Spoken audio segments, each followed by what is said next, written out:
The mainstream media fawned over North Korean dictator Kim Jong-un's sister at the opening ceremonies for the Winter Olympics. We told you about that. You probably saw some of those headlines. Well, now with Ivanka Trump at the closing ceremonies, they're even going so far as to compare the two. Newsweek writing this: Ivanka Trump ready for PR battle with Kim Jong-un's sister at Winter Olympics closing ceremony.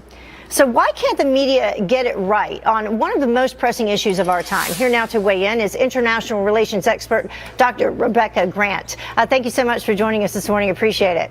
Good morning, Heather. So one of the most pressing issues of our time, and we're talking about Kim Jong-un's sister and comparing her to Ivanka Trump. What is your take on that?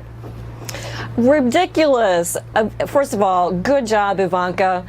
Kim Jong-un's sister is a rookie in comparison to Ivanka Trump. Ivanka has spent the year meeting with the likes of Angela Merkel, and Ivanka was working on that trip. She met with President Moon, and she's been like the anchor leg of our Olympic diplomacy relay team. So no comparison. Good job, Ivanka. And specifically important that she met with President Moon of South Korea, because he could be heading to the north. Yes. So Ivanka met with President Moon, the perfect touch, underlined with the tough new sanctions on North Korea announced by President Trump. And she really gave a boost to South Korea as well, underlining that maximum pressure policy that President Moon fully supports. So what about China? And where did they play into this, and what's going to happen next? China and Russia. China and Russia, that's the big question, because we have the big news about North Korea having enough willingness to talk. And Heather, this is something that Obama couldn't get done in 8 years, and Trump has gotten it done in 1 year. There's a long way to go, but now North Korea is willing to talk to the U.S. and willing to talk about the nuclear issue. It's huge. North Korea's delegation also met with China on the sidelines at the Olympics. It's a profound moment for the Olympics that this took place there. So now we need to see what role China and Russia might play in talks going forward. Yeah, and I ask you that to kind of bring it full circle and go back to what the mainstream media is talking about and their comparison instead between Ivanka Trump and Kim Jong-un's sister. It really is ridiculous.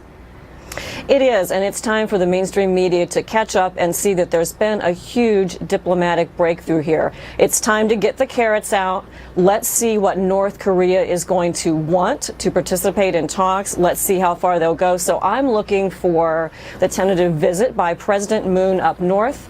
We're looking hopefully to see no more missile or nuclear tests out of North Korea. We'll see the U.S. and South Korea resume some military exercises, but we have really important work and news ahead about the upcoming talks with North Korea. We're going to see progress on the peninsula this year. That's thanks to Trump. Yeah, and I wanted to ask you that. What is that thanks to? I mean, because this would be very significant if it actually does happen. And do you believe that North Korea is being honest when they say that they'll agree to these talks, as America has put forward, you know, only if you agree to denuclearize?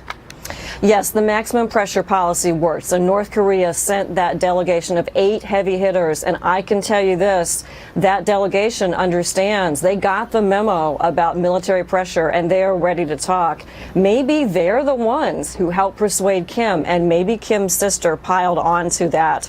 But what we see is that the most senior officials in North Korea want to get those talks started. All right. Well, whatever it takes. It would be great Absolutely. news. You're right. Thank you so much, Dr. Rebecca Grant, joining us this morning. Appreciate it.